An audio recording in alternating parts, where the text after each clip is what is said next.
Tell me about your relationship with John LaFleur and the Nonpartisan Voters League. Or Well, was there one? well, we had a relationship with John, but basically we were going down a different avenue in terms of trying to achieve equal rights for blacks in Mobile. John LaFleur used the courts. We used nonviolent direct action. We took to the streets to make our case. He took to the court because it was it was a place for both of them. It was a place for both of them, and of course he was trying to get permission from city officials to do the same thing, sit in. We didn't seek permission to do that because we believed that we had equal rights to any other citizens in the city of Mobile. And if they denied us, then we would boycott, sit in. We use our own method to achieve what we were trying to achieve, that is equal citizenship in all aspects of society. When it comes down to the civil rights movement, the national movement for civil rights, John was not a part of the movement because the movement had to do with the masses. John had a small group, and they basically dealt with the court, and it was very, very successful at what they did. We dealt with the masses. We had meetings every week. We had hundreds of people on the street every week for 6 years. John was not a part of that mass movement, but he was with the nonpartisan. Started off with the NAACP, Nonpartisan Voter League. It dealt basically with legal issues. But your action, your call for a boycott of voting, cost Joe Langen his job as mayor. Would you say that's fair? I would say that's half fair. Yeah, I would say it was fair, and we didn't hide it because we openly said it, and we was criticizing some circles saying that we was boycotting the voting. Okay, we wasn't boycotting really. We was boycotting the system that they had set up. As you were saying that John and Joe Langham, they during that time they was working one system, working the system their way. We was working our way. It was political inclined, and they had a thing called a pink slip, and they would put the pink slip out the night before the election, and all in the time they would sit up and had private meetings or whatever, who paid the most money, and they would put this guy in, and his name would show up on the pink slip. So he was being sold out, you think? Yeah, so we was being sold out with a pink slip that nobody knew anything about it. All they was trained to do, we looking for the pink slip. They had several other slips, but they had pink slip, it was the best one. And the reason pink slip was strong because that was the slip that Nonpartisan Voter League and all of them, that they said this is how to slip. So it was an organization and a few men was down there. But now it was a different thing. Every program we had, we brought it to the open to Hart Mary and told people what we thought about it and let them decide if they wanted to go along with it. We didn't just shove anything about anybody's throat or do anything. Everything we did, we would talk to the people about it at the meeting, and they would agree, and that's what we would do. But the pink slip, nobody knew anything about it. All they know is certain guys would pass it out, and they was waiting on the slip. And so you had some other guys who printed some slips, but they didn't pay them any attention. Pink slip was the #1 slip, and that was the slip that kept Joe Langham in, which he was a pretty good, during that time for the black community. But what we were saying, that we didn't need anybody to tell us what we need in the community, and they wouldn't put it in the community. Our community was changed. It was like night and day between the two communities.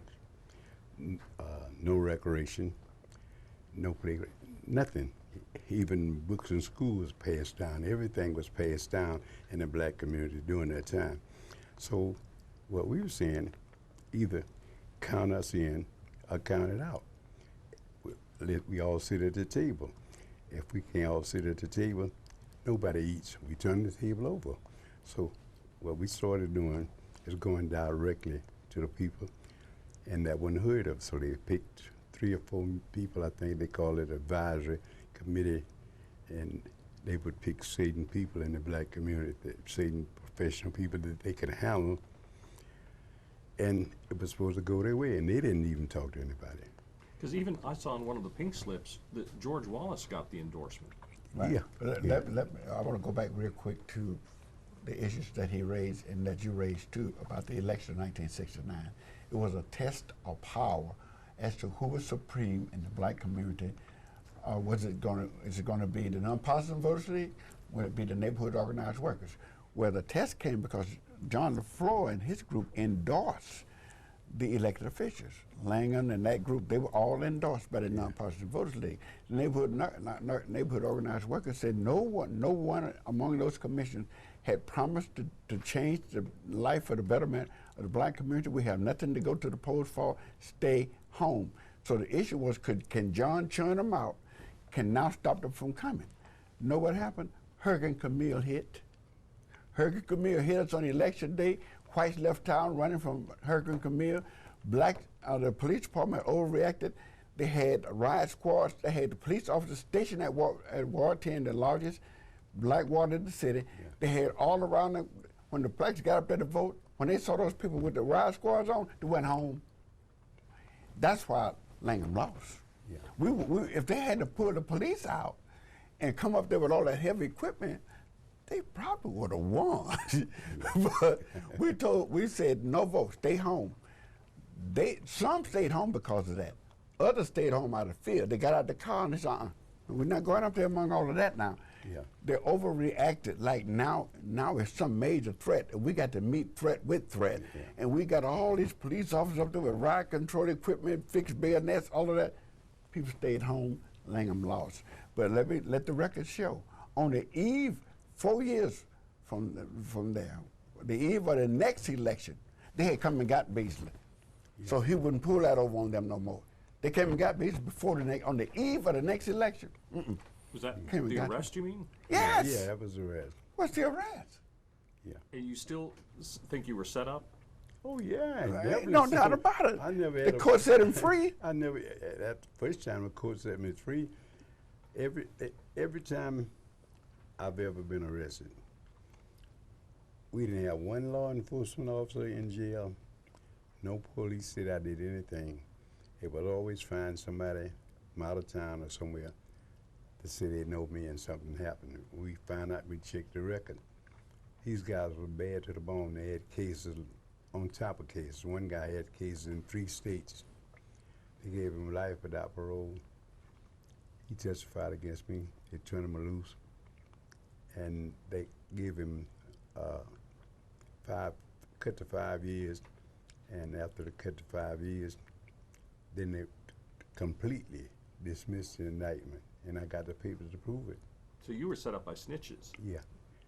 And these snitches had already done time. They did time. The lady here that worked in the archives, she has the FBI records of the neighborhood organized workers. But what happened, the IRS is who came and got him. But the FBI record would show that for the past 7 years, they had followed him day and night in the air and on the ground. They couldn't find nothing, and they sent that report to Hoover, J. Edgar Hoover.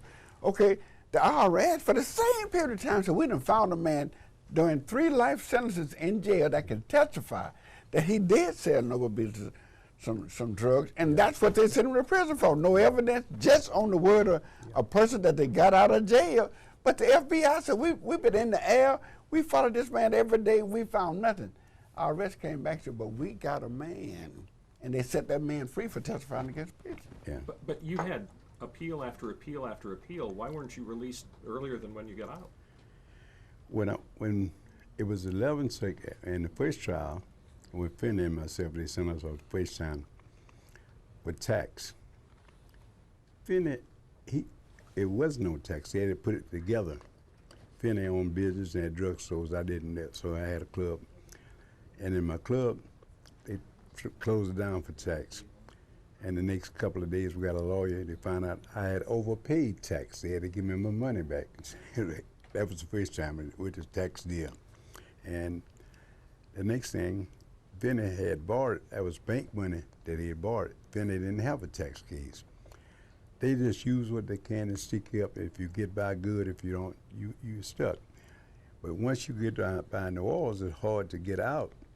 It's easy for them to put you in. And you file motions, and I got a stack of them. I think I had a motion in the court about every 3 or 4 months. Sometimes they say they didn't receive it. It was lost in mail. I had to start sending all my mail out, register receipt report, and get it back. It cost me about $6 or $7 to keep up with the court to make sure. They wouldn't give them a hearing. And then they wouldn't give them a hearing. One judge, one would pass it to the other one, and the next one would pass it to the other one. And there's this statute of limitations. Oh man, I went through it, but I got all those papers now. But the killing part about it, in this last case, and you were saying about what happened, we had the Fifth Circuit in the first case. In the Fifth Circuit, we got law. It was turned over completely in the Supreme Court right away. In the 11th Circuit, it's different, not just for me, for a lot of people. And they stall, and the courts work with courts. So you go into the court, this is just like me telling you, saying, man, you part of this. And once you're in, you just in. So you're saying that you never dealt drugs? No, I didn't. I never dealt drugs. And they have never put 1 ounce of drugs on the table to accuse him for. They always got him for conspiring no one has ever testified. Nobody in the city of Mobile, no police officer, no citizen in the city of Mobile said they purchased drugs from Mobile, from Noble Beasley. No police officer they've ever seen any drugs.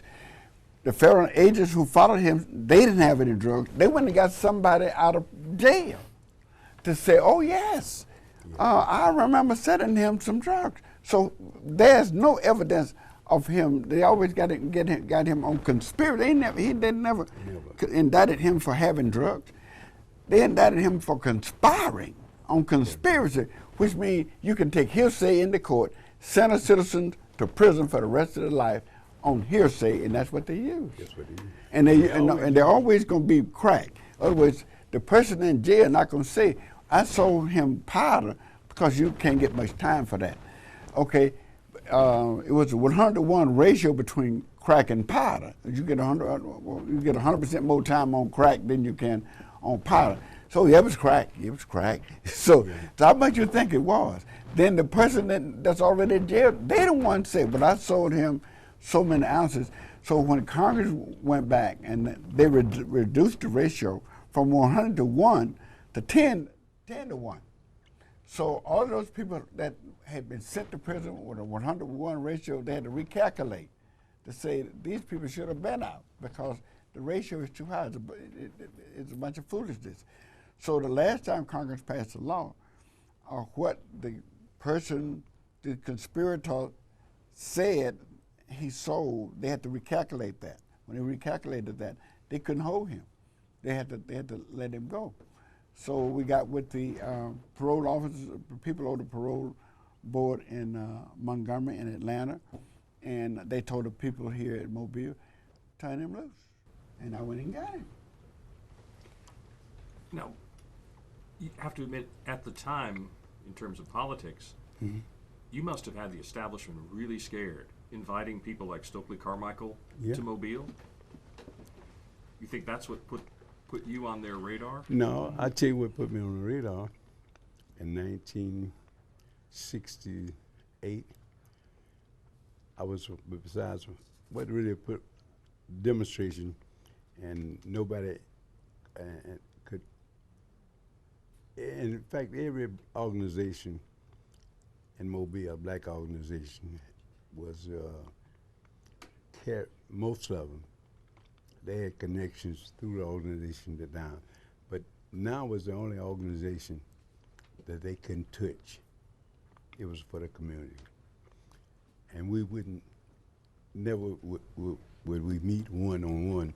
Everywhere we go, it'd be 2 or 3, and they wouldn't change, and we had to go.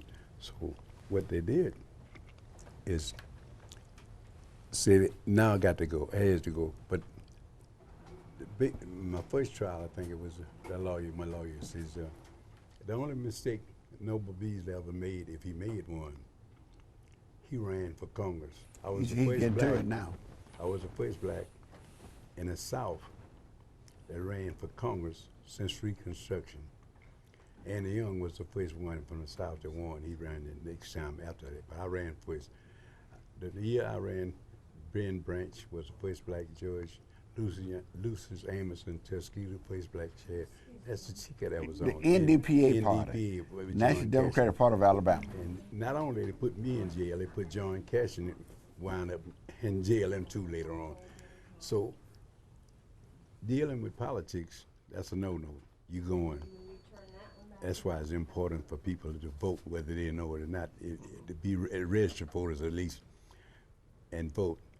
Because, like I said, three things rule it: money, numbers, and violence. We had the numbers.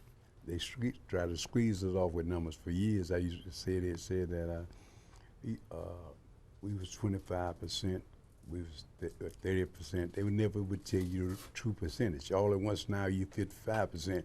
We had that number then, but when they sent out people in the community, they wasn't putting down the real numbers. They're going out Project House and they didn't know nothing about it. Say, how many people live here? They said 3. Hell, 8 or 9 might live in this house, but they didn't put it down. So they can't deal with the numbers, because numbers are very important. You can see that now. We're just trying to stop you from voting all over America. They're stopping. They want to slow it down because they don't want to deal with numbers. And in the South, they really don't want to deal with numbers, because we had numbers all the time if they kept the records. And the reason they had numbers, because the South, Alabama, Georgia, Mississippi, and Texas, Louisiana, it was more blacks than the whites. And they know this. It's been like that since slavery, because ever since then, we was the working machine. You had more blacks working than you had whites. You had maybe 10 or 15 blacks to every one white, because that's your labor, from cotton to corn, whatever. And they knew this. The first city was smart enough to get that was Atlanta, and that's why Atlanta jumped up so fast. You had intelligence, you made out Jackson. They got people to register to vote and come up with the numbers, and they won with numbers. Now they're trying to squash the numbers, and they don't have to squash them too bad, as you can see from this last election we had. They just stayed home anyway. No. So if you got numbers all over the world, you can see, like Croatia, all these places you see on TV, and they even fighting 300 or 400 people get killed a day, but they're right back out there. Numbers, all the guns and all the pot, they can't stop them. So any time that you get organized, and you're together, is a hard thing to beat, but you have to have organized and be together. So what we do, we buy your numbers off like they was doing us during the time with the slip. We pay certain money, cut the numbers down, cut the number. But if it's fair and equal, if they spend as much time as being fair about the whole situation, as the Bible said, for the good Christians, God said he's no respecter of person. What is a person? You, me, all of us, we people. You are not respected. You say you're a Christian, but if you are a respected person, that means you're on this side, you ain't on that side. You have to be on the right side. Don't care what the color is, black, blue, brown. That's what it is. So good Christians step up to the plate and use what you say you use and be what you say you are, but it's not that. So you have to get a group of people who understand and say, we want the same thing, and we want it now. And they don't want that. We want it to stay like it is, because we are in control. Mm-hmm. It's about masses of finance. It's rich against the poor, and it's easy to control a poor man's mind. You can feed him any kind of garbage truck and tell him, you ain't no good, I don't like you, and this and that, and play the color game. You play all different games. They're playing it real strong now. They're playing it with the Mexicans. They're playing it with the blacks. They're doing it in a big way. We're hedging on the votes. We're hedging on the money. The biggest mistake they make, and it's waking up, their giant is waking up, they're hedging on the women. And you got smart women now. If you had as many women in Congress as you had men, we wouldn't have the trouble we have now.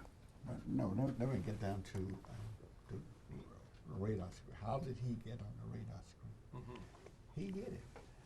He ran for U.S. Congress against Jack Edwards under the NDPA party. But would be no way in the world for John DeFlore's group to endorse no NDPA party. They're gonna have to endorse the pink slip. Will have to come out for Jack Edwards. Yeah. So which means they're going. But so the issue is now, who would the masses go with? Would they follow John? Would they follow Beasley? The fear was they follow Beasley. Beasley got to go because the pink slip's not working. Because John is not going. He's not going to stay with Beasley. John's not going to endorse Beasley. In fact, they consider him a rabble rouser. They had all kind of militant and this and the other. They had names for people like him and people like me. So to put fear in the hearts of the black community, they gave us names. So John is in limbo now. Election is coming up. Beasley's running for U.S. Congress. What we gonna do? Well, they have to get Beasley out of here. Beasley, then you add to the factor, then call on a no vote. He's got to go. I mean, so they when they got them someone. Like he said, no one in City Mobile charged Beasley with anything. No one claimed they did anything. They went and got James Brown. They went and got a lot of people from out of town that claimed extortion, this, that, and the other. But when that got to the Fifth Circuit, they threw that stuff back to Mobile and they turned him loose. It was, but at least they got him off the street long enough for them to do what they had to do. Yeah. But once they let him back out, they came back to get him on a one-count conspiracy charge, and when they got a man out of jail during 3 life sentences, no one in the city of Mobile said that he sold them 1 grain of drug. Or they didn't. The federal people, they didn't put nothing on the table. They didn't. They followed him, but no one said this is what we call Beasley with. None of that was ever put on the table. They never had that. And if I had pleaded guilty in this last trial, they offered me 10 years. I said, for what, you kidding? 10 years is cheaper than life. I said, no, well, I'll take the life and fight it rather than take it and say I was wrong. The government, you had the FBI trailing me, and I got the papers to prove it. They had airplane surveillance, telephone surveillance, and on top, and they talked to informers. They said, people said they heard of Beasley, but nobody ever did any business with it. Well, how can I do all this and the FBI can't find it? And you can go out in the street and find a snitch, and he said, no police, you got Mobile police and sheriff, all them working, they can't find it. And you can go and get somebody from out of town that's got trouble sky high and in jail and use them and say he did it. Nowhere you'll find in the transcript in a trial where they had one person. You had a girl once, only one time you had a Mobile prison. He threatened them, and they came back and told the truth, that they lied what the government made them do, and they did it. But they came back and told the truth. And on top of that, they had witnesses once. Fred talked to the lady at Old Bay, and it was on TV. This lady said the man threatened her in the jury room, and she was scared. And she voted guilty, but she told her Marcia, she said, well, the man had a knife and threatened her. And she came back to court and told them they didn't want to believe her. And had helicopters flying over her house, over the bed, all in there, trying to scare her to death and her husband. So if she said she was scared, they don't believe it. And the man came to court, and the judge looked at him and said, hey, get out of my courtroom. Put him out the courtroom. Her name is Lazarus Lawson. She's in my book. Told him to get out the courtroom because he told. So they had, you had another guy on the telephone, the lawyer. We taped him trying to make a deal with the court. I mean, with me, he gets somebody that says something. This is planned. So we taped this conversation, and my lawyer turned it in. The guy checked in the hospital. We had court in the hospital. Hands went to the hospital. They didn't want that out. So you know what happened? They turned me loose. Not dismiss. They've been playing game with me all the time. Do you feel the community is better off now with the new form of government? Do you think crime is lower, there's more business, there's... I am the evidence of the revolution, of what I was fighting for. I could barely drink water in 1968. I could barely drink water in City Hall, let alone be the second highest ranking city official in the city of Mobile. It was it was all of our efforts. It was now in all of our efforts that it wasn't that the door of segregation didn't rot down. It had to be knocked down. It was the effort of the people who wouldn't give up, because society was entrenched saying, this is the way it is, we're not changing. And we were persistent in saying, we're not going to stop until we change it. If we had to go to jail, if we had to kill us, we're not stopping. And this persistence paid off. This persistence paid off. Paid off with blacks able to live where they want to, to work where they want to, serve office. All of this was not possible. None of this was possible. I doubt if this young man on the camera, he doesn't know anything about that. It would look like this is the way it was all the time. Now, when I came to Mobile in 1958, I had to put money in the front of the bus and run around to the back of the bus and get on and pray that the bus driver didn't pull off for fun. That's the way it was. That's not the way it is today. Society has made a 360-degree turn. We're not but 13% of the population in the United States. We have a president that's black. Go to any other nation in the world and tell me that the 13% minority in that country is now ruling the country. You won't find it. We have done well in this country. In this short span of time, we had to do it.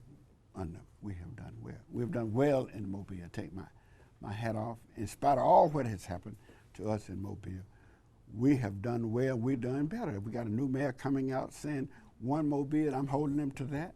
One Mobile. We all won. It's just one Mobile. And it's not a black Mobile, not a white Mobile. It's one Mobile. We all get along as one. And I'm working 100% toward that. We're doing good.